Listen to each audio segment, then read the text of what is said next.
सर्वप्रथम आज वर्षपूर्ती निमित्त आपण सर्व पत्रकार बंधू भगिनी उपस्थित राहिलात त्याबद्दल आपल्या सगळ्यांचं मी मनापासून स्वागत करतोय।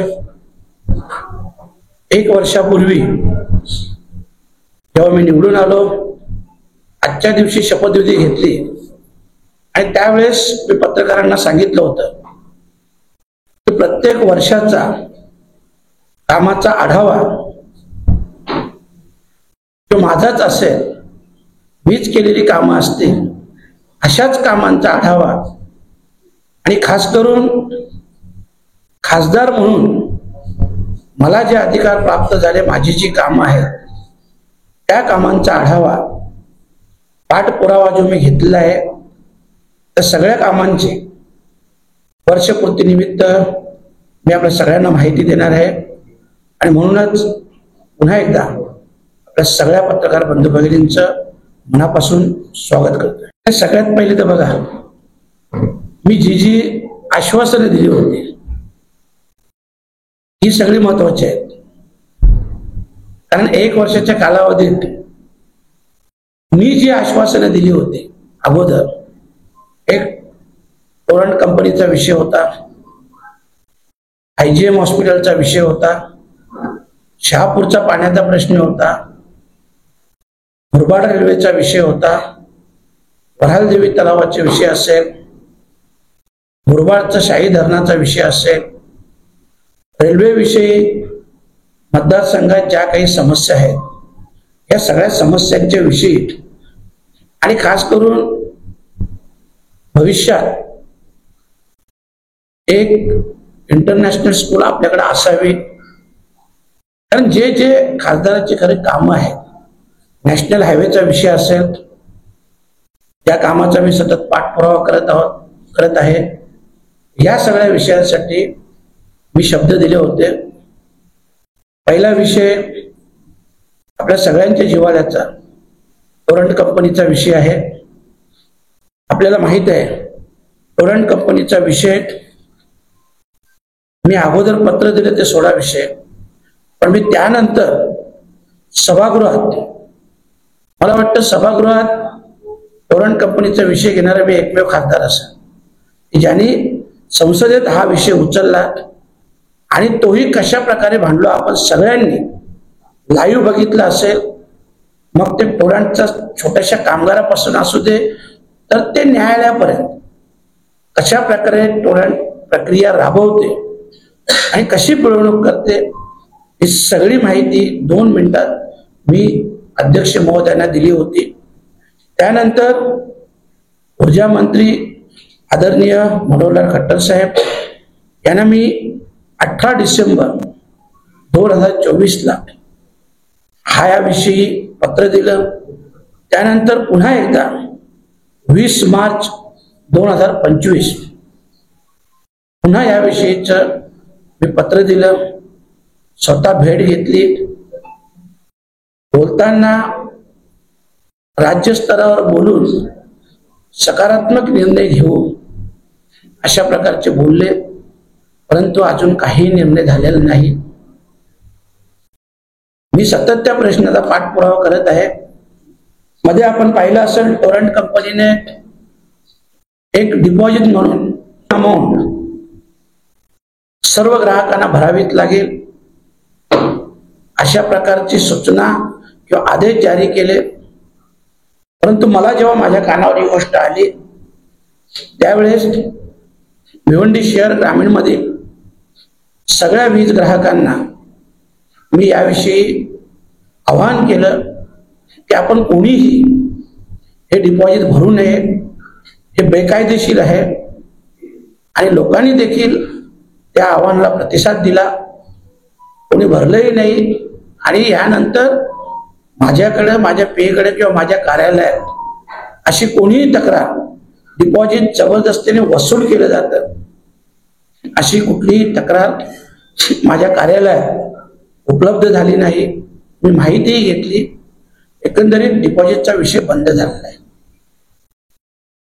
ही बाईट देताना मी स्पष्ट सांगितलं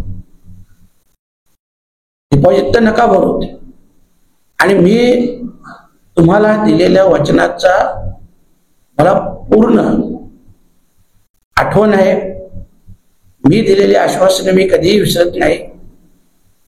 आणि म्हणून त्याच वेळेस म्हटलं, आजही सांगतो, योग्य वेळेस टोरंटोविषयी योग्य निर्णय होईल. आपल्याला कल्पना आहे 2027 पर्यंत त्यांची काहीतरी मुदत आहे, आणि म्हणूनच त्यावेळेस जोही निर्णय घ्यायचा आपल्या सगळ्यांच्या सहकार्याने, सगळ्यांच्या सोबतीने, आशीर्वादाने, त्यावेळेस तो निर्णय होईल. आणि आपल्या सगळ्यांना अपेक्षित असाच निर्णय होईल. अनेक लोक जरी बोलली की हा विषय टोरंटचा कधी मिटेल, या सगळ्यांना कल्पना आहे. काहींनी 5 वर्षात, काहींनी 10 वर्षात. टोरंटचा टही काढला नाही, विषयही काढला नाही. कमीत कमी मी संसदेच्या सभागृहात बोललो, आणि तेही दखलपात्र व्हावं म्हणून न्यायाधीशांपर्यंत कशी प्रक्रिया चालतो याही विषयी स्पष्ट बोललो. त्याच्यानंतर बऱ्याच लोकांच्या तक्रारी मी थांबवल्या देखील आहेत. परंतु आजच्या दिवशी मी एवढंच सांगेन की याच्यासाठी 2027 हे वर्ष खूप महत्वाचं आहे. त्यावेळेस काय निर्णय घ्यायचा, काय नाही घ्यायचा, हे आपल्या सगळ्यांना विचारून, आपल्या सगळ्यांना विश्वासात घेऊन योग्य तो निर्णय घे. दुसरा विषय राहिला स्वर्गीय इंदिरा गांधी रुग्णालय भिवंडी. मी स्वतः बोललो, हे रुग्णालय आपल्याला कल्पना असेल, भिवंडी ग्रामीण शहर आज लोकसंख्या पाहिली 15 लाखापेक्षाही जास्त लोकसंख्या असलेला हा तालुका आहे. आणि या तालुक्याचं एकमेव उपजिल्हा रुग्णालय हे IGM हॉस्पिटल आहे, आणि त्याचं जिल्हा रुग्णालय व्हावं म्हणून पहिल्यांदा 25 मार्च रोजी मी संसदेत हा प्रश्न उचलला. आपल्या सगळ्यांना कल्पना असेल. त्यानंतर आरोग्यमंत्री सन्माननीय जगत प्रकाश नड्डा साहेब यांना 25 मार्च 2025 रोजी भेटून त्याविषयी निवेदन दिलं. त्यानंतर पुन्हा एकदा 13 मे 2025 पुन्हा एकदा आरोग्यमंत्री महोदय नड्डा साहेब यांना भेटून पुन्हा IGMचं जिल्हा रुग्णालय व्हावं यासाठी पत्र दिलं. त्यानंतर त्यांनी प्रक्रियेला सुरुवात केली, आणि 28 मे 2025 रोजी त्यांचं मला पत्र आलेलं आहे.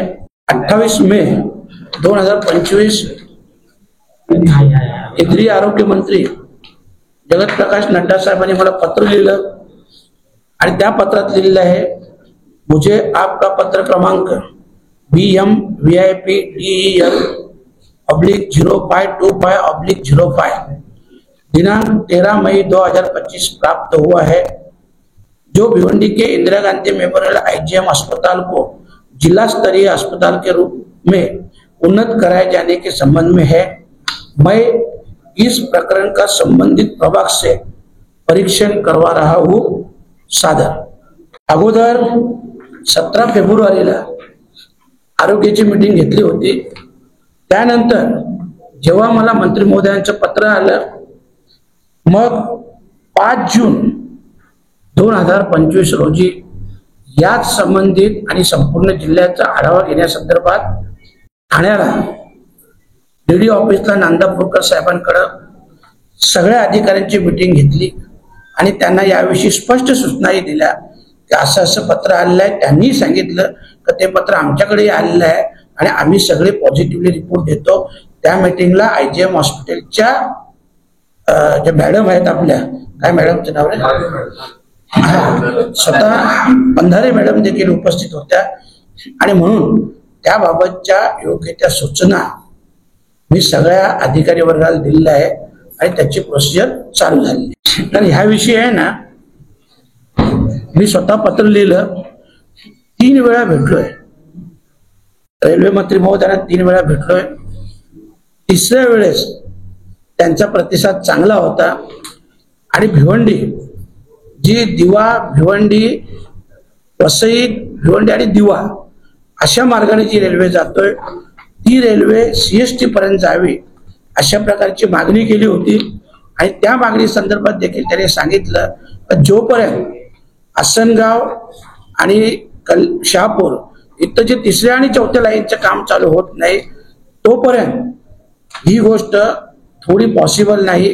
कारण काही गाड्यांना डायरेक्ट ऍक्सेस द्यायला लागतो, त्याच्यामुळं अनेक लोकल ट्रेन देखील लेट होतात, उशिरा होतात. आणि म्हणून त्या संदर्भात तसं त्यांनी मला पत्रही दिलं. परंतु पुन्हा मग मी एक कमीत कमी भिवंडी ते दिवा अशा फेऱ्या वाढवा जेणेकरून इथली लोक कमीत कमी दिव्यापर्यंत जातील आणि दिव्यावरून पुढे प्रवास होईल. तर त्या गोष्टीला त्यांनी मान्यताही दिली. पुढच्या आमच्या रेल्वे कमिटीच्या मीटिंगमध्ये मान्यता देईल अशा प्रकारचा मला शब्दही दिलेला आहे. आणि मुरबाड रेल्वेविषयी पण त्याच्यातच विषय आहे.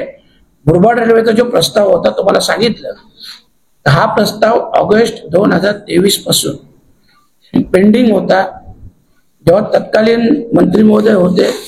परंतु त्या विषयीवर हे कधी आहे 27/11/2024 पत्र दिलं होतं.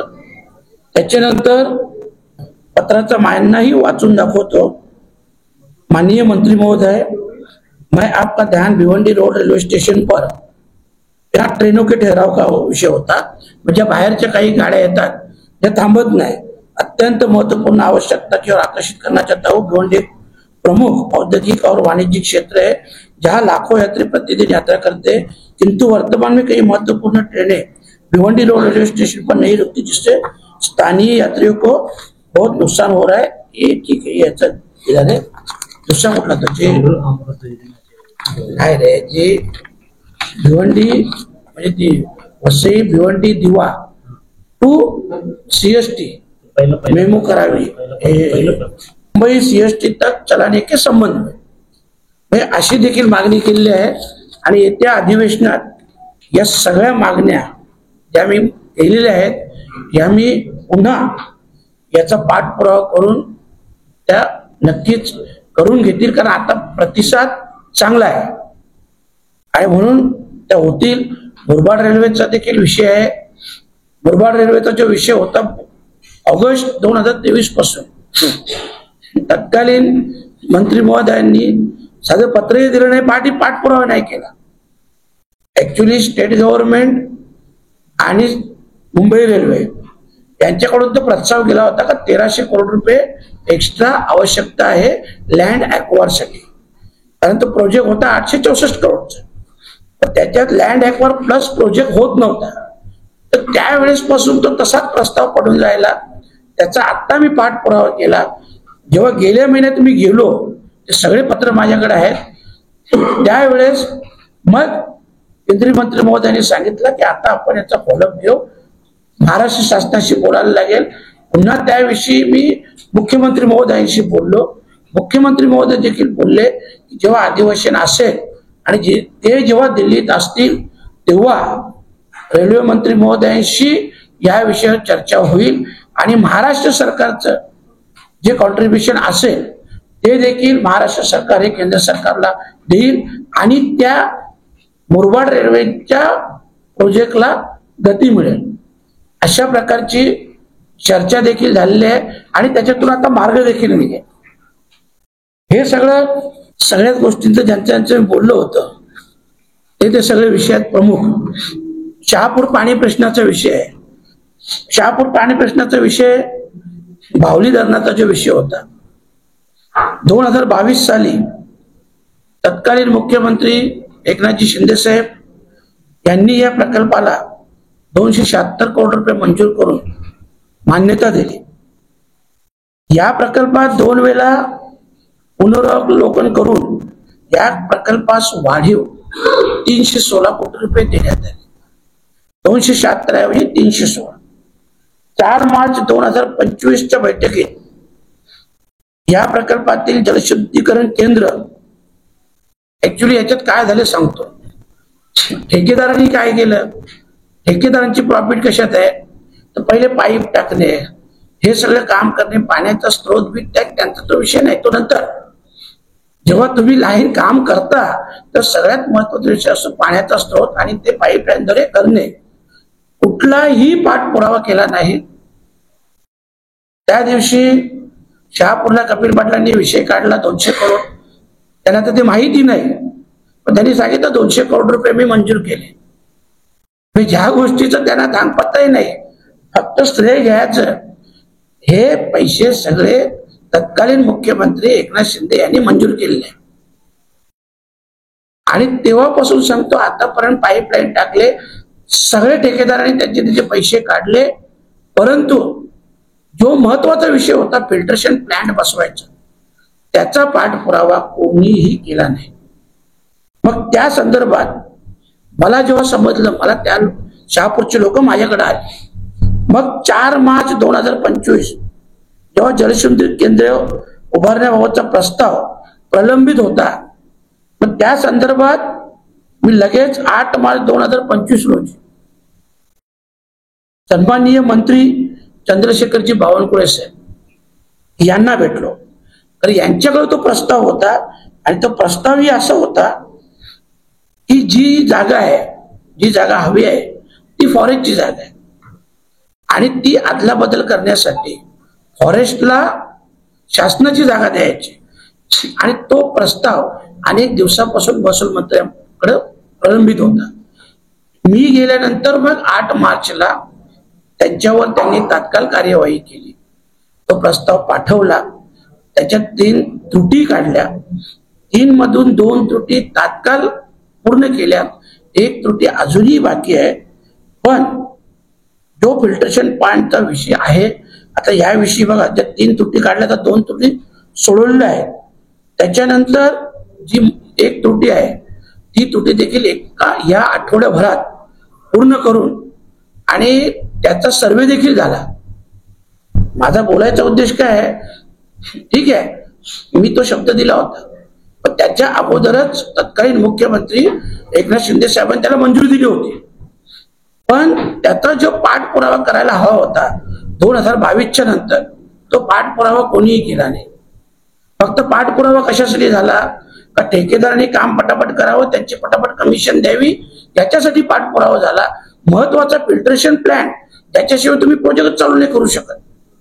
तर त्याचा आपण पाठपुरावा केला आणि येत्या आठवड्याभरात ती देखील त्रुटी काढली जाईल आणि त्या कामास सर्वे पण झाला 4 दिवसापूर्वी आणि त्या कामास गती देखील मिळेल. वराळ देवीच्या देखील सुशोभीकरणाचा प्रस्ताव 53 कोटीचा प्रस्ताव होता. हा प्रस्ताव साहेब सेंटरमध्ये 2 वर्षापासून प्रलंबित होता. 2 वर्षापासून कधीही याचा पाठपुरावा झाला नाही. जेव्हा माझ्या लक्षात आलं, मी जेव्हा बनलो 2 महिन्यानंतर मी त्याचा पाठपुरावा चालू केला. तिकडनं पाठपुरावा करून राज्य सरकारकडे आणलं, राज्य सरकारकडून भिवंडी महानगरपालिकेत आणलं. भिवंडी महानगरपालिकेने जेव्हा आयुक्त साहेबांशी चर्चा झाली तेव्हा त्यांनी सांगितलं की आमच्याकडं एवढी निधी उपलब्ध नाही, 40%. मग मी त्यांना रिक्वेस्ट केली का तुमच्याकडे नसेल तर मी मुख्यमंत्री महोदय असतील, उपमुख्यमंत्री महोदय असतील किंवा पर्यावरण मंत्री किंवा जे संबंधित मंत्री महोदय असतील त्यांना मी रिक्वेस्ट करेन आणि ती निधी कशी आणायची ते मी बघेन. फक्त तुम्ही पॉझिटिव्हली निर्णय पाठवा की बाबा आम्ही याच्यासाठी 40% देण्यास तयार आहोत.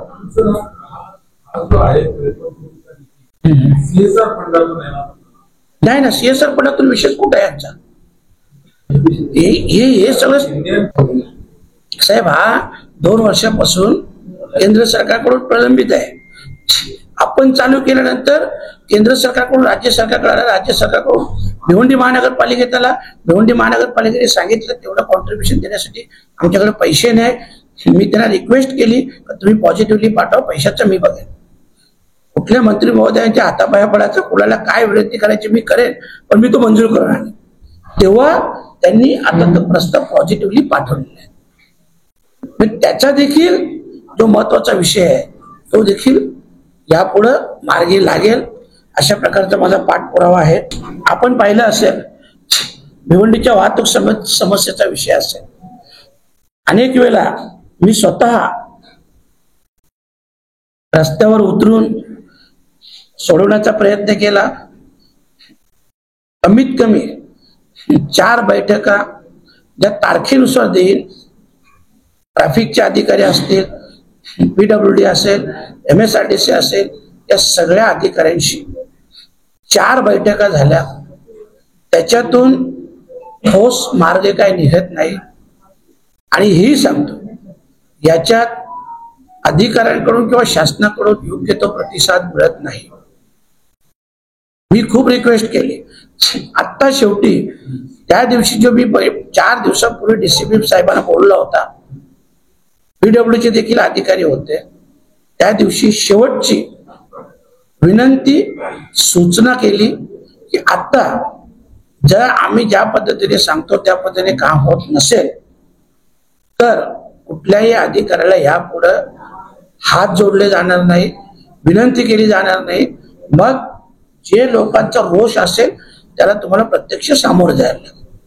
एकदम स्पष्ट सूचना दिल्या. तेव्हा आता त्यांनी सांगितले या रस्त्याचं मानकुली अंजीर फाटा त्या दिवशी सिनियर PIनी कालच मला वाटतं ते PWDचे गिद्दीकडे ते ड्रायव्हिंग दिली करून दिली. कुठं कुठं डिवायडर असायला पाहिजे, कुठं कुठं एक्झिट असायला पाहिजे त्याचे दिलेले आहे. मला वाटतं 2 दिवसात ते त्याच्यावर कार्यवाही चालू करतील. कशेडीचा देखील विषय आहे, त्याच्यात देखील त्यांनी सांगितले की 1 आठवड्याभराच्या आत आम्ही सगळे जे जशा आमच्या सूचना होत्या, ट्रॅफिकच्या सूचना होत्या, त्याच्यावर कार्यवाही करू, ते सगळं ड्रॉइंग बनवू आणि मग त्याच्यावर PWDच्या माध्यमातून कार्यवाही करू. ट्रॅफिकचा देखील तो विषय लवकरात लवकर सुटेल. आणि सगळ्यात महत्वाचं तुम्हाला माहिती आहे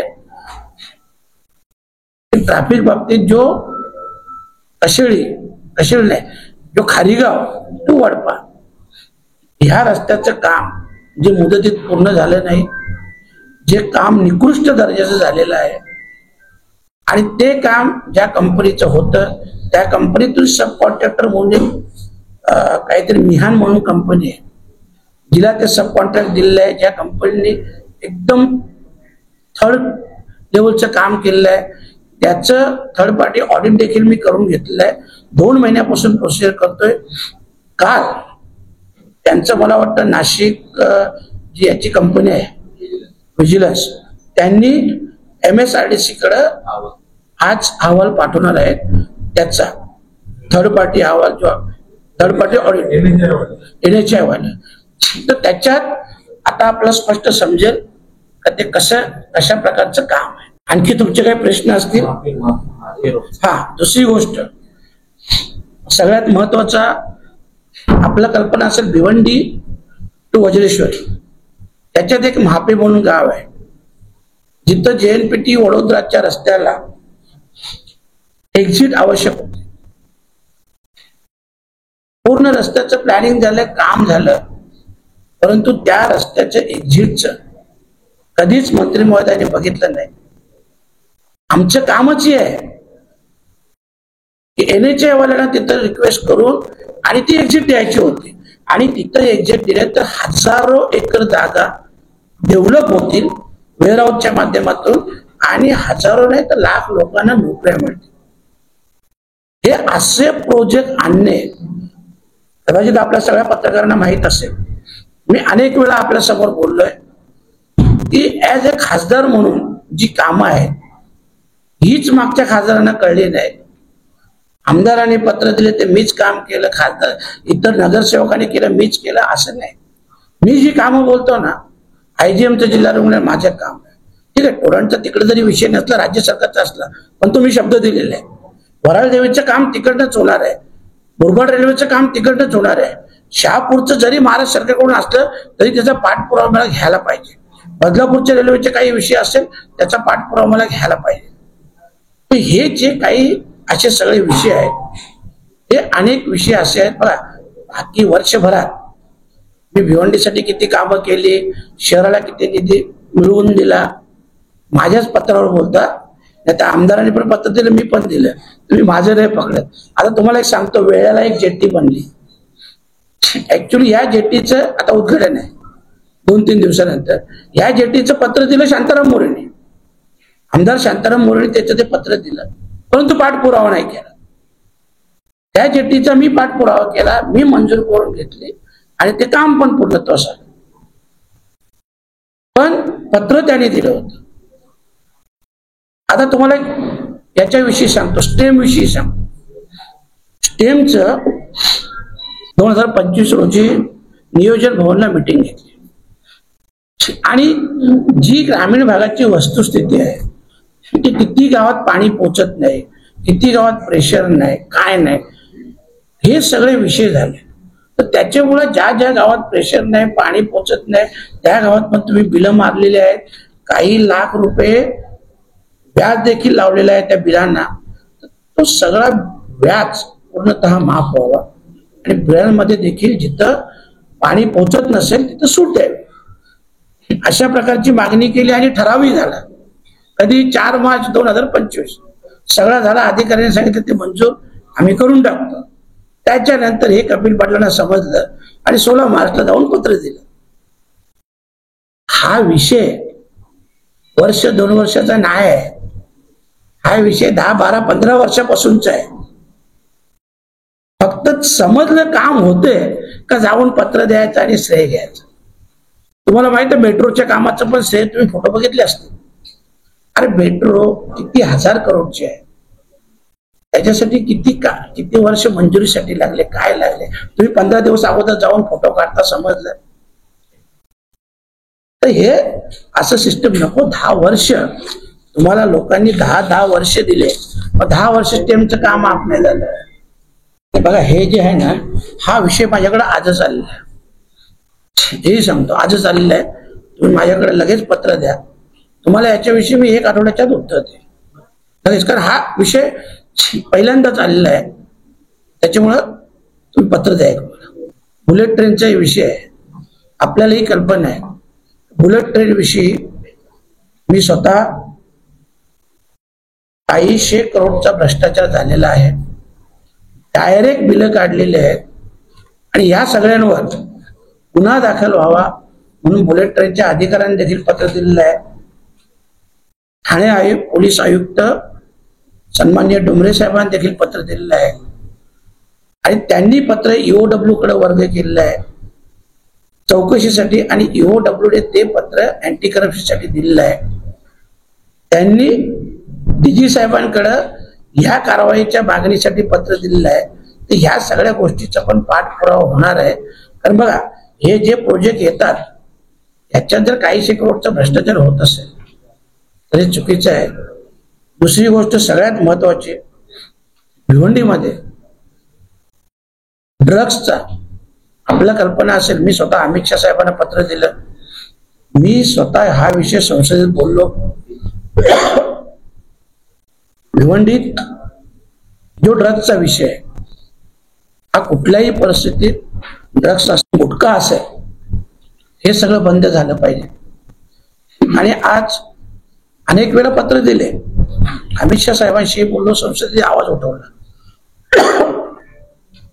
मला उत्तर देखील आलं, पण ते उत्तर थातुरमात्र होतं. या 2 जणांवर कारवाई केली, इथं एवढा ड्रग्स पकडला, इकडे एवढा चरस पकडला. पण आजच्या दिवशी वर्षपूर्ती झालेले आहे. मी सगळ्या भिवंडी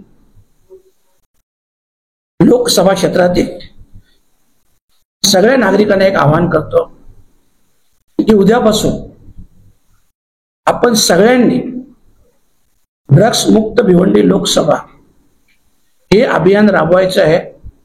येत्या आठवडाभरात सगळीकडे अशा प्रकारचे बॅनर असतील आणि एक सज्ञान जबाबदार नागरिक म्हणून मी सगळ्या नागरिकांना आवाहन करतो, आपण याविषयीची माहिती मला किंवा पोलिसांना द्या. त्याच्यावर त्वरित कारवाई होईल आणि कुठल्याही परिस्थितीत येणाऱ्या वर्षभरात आपल्याला भिवंडी लोकसभा पूर्ण शहर ग्रामीण पूर्ण लोकसभा ही ड्रग्स मुक्त करायची आहे. एका दिवसात शक्य नसली तरी एक दिवशी नक्की होईल. फक्त याच्यासाठी आपल्या सगळ्यांचं, सगळ्या नागरिकांचं, सर्वसामान्यांचं सगळ्यांची मदत लागेल. आपल्या मदतीशिवाय हे शक्य नाही. आणि म्हणून भिवंडी लोकसभा क्षेत्रातील सगळ्याच माझ्या बांधवांना, भगिनींना, सगळ्यांना मी आवाहन करतो, उद्यापासून याचे सगळे बॅनर हे जागोजागी लागतील. त्याच्यासाठी मी 2 नंबर ठेवणार आहे, मोबाईल नंबर, ज्या नंबरवर आपण कॉल करायचा. पोलीस दलाला कॉल केला तरी चालेल, मलाही केला तरी चालेल. या नंबरवर कॉल करा. आपलं नाव गुप्त ठेवण्यात येईल, परंतु संबंधितावर त्वरित कारवाई व्हावी अशा प्रकारचं पत्र मी स्वतः, आपण जे नाव सांगाल त्या नावावर त्वरित त्याची चौकशी व्हावी.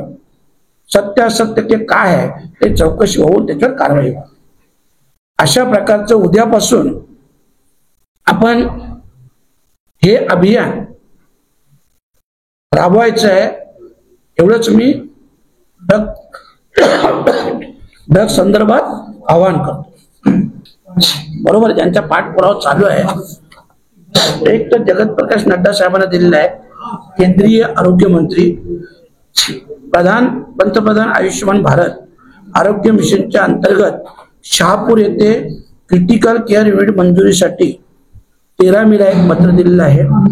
त्याच्यानंतर शिक्षण मंत्री धर्मेंद्र प्रधान साहेब यांना, तर मला मिळालेल्या माहितीनुसार की एका लोकसभेत एक केंद्रीय विद्यालय असणं गरजेचं आहे किंवा होत आहे. आणि म्हणूनच या केंद्रीय विद्यालयाची स्थापना व्हावी किंवा आम्हाला मिळावी यासाठी एक 13 मे 2025 रोजी मी पत्र दिलेलं आहे.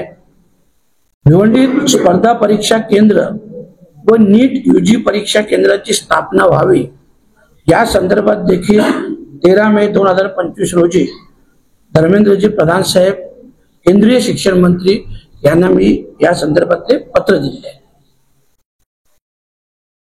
आणि त्याचा पाठपुरावाही चालू आहे.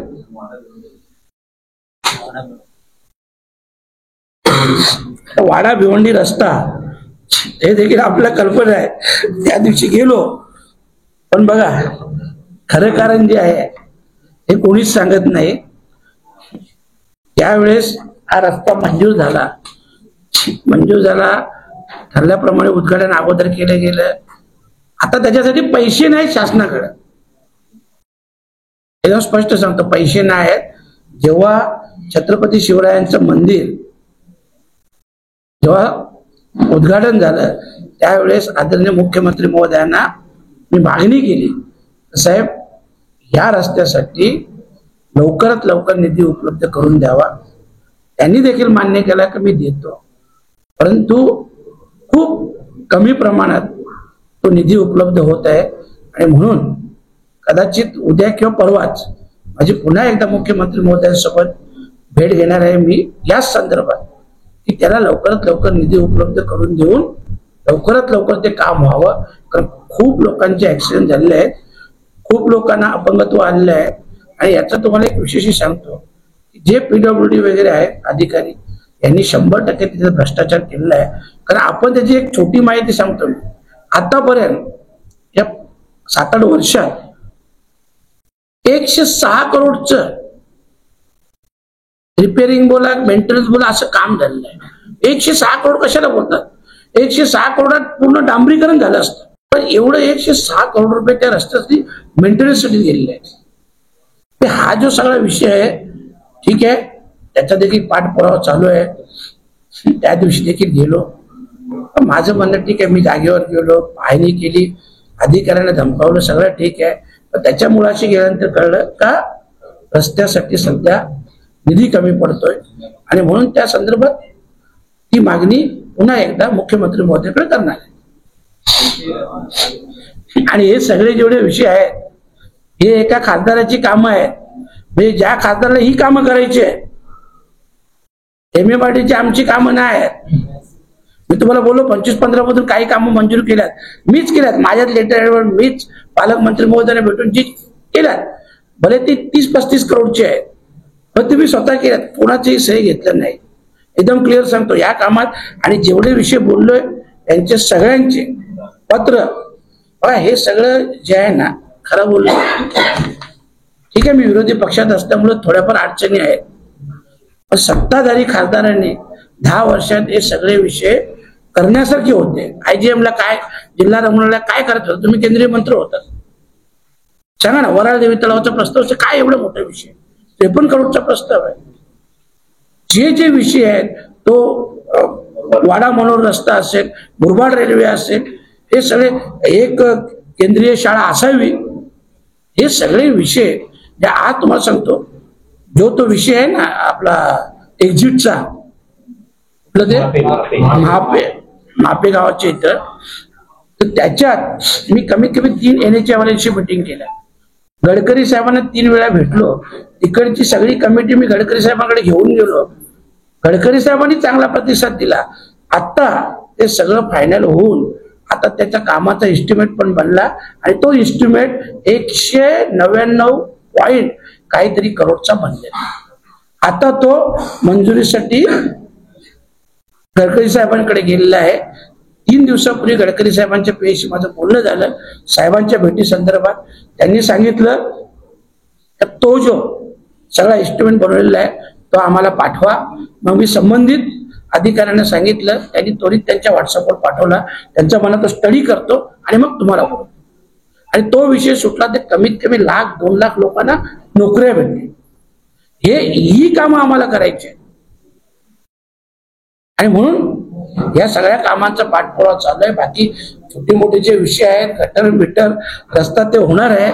आणि सगळ्यात महत्वाचा पुन्हा सांगतो, जो टोळ्यांचा विषय आहे ना, तो मी बरोबर तुमच्या सगळ्यांच्या सहकार्याने, कारण हेही सांगतो पत्रकार बंधूंचं मला 100% सहकार्य लागेल, 99% पण नाही, तुमचं 100% सहकार्य लागेल.